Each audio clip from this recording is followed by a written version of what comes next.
মাৰ নাম লাইভ হৈ আছে। তোমাৰ ঘৰ ক'ত? সেইবিলাক যাব হা লাইভ চলি আছে। মধুমিয়া আচ্ছা ঠিক আছে তুমি হেৰি কৰা এই ফ্ৰেম এইটো পঢ়া এইটো audio' audio'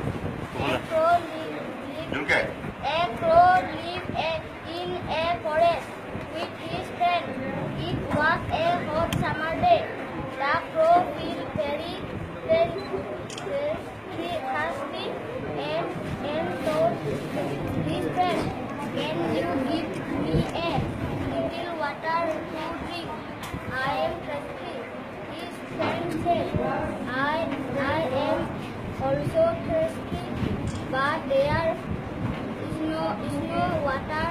All the points are dry. ডাকৰ বচনবোৰ অসমীয়া জোৰকে ডাকৰ বচনবোৰ অসমীয়া সংস্কৃতিৰ ভিতৰুৱা ডাক নামৰ পুৰুষ এজনে এই বচনবোৰ ৰচনা কৰিছিল। ডাকৰ বচনবোৰ যুগ যুগ ধৰি মানুহৰ মুখে মুখে প্ৰচলিত হৈ আহিছে। এই পৰামৰ্শমূলক বচনবোৰ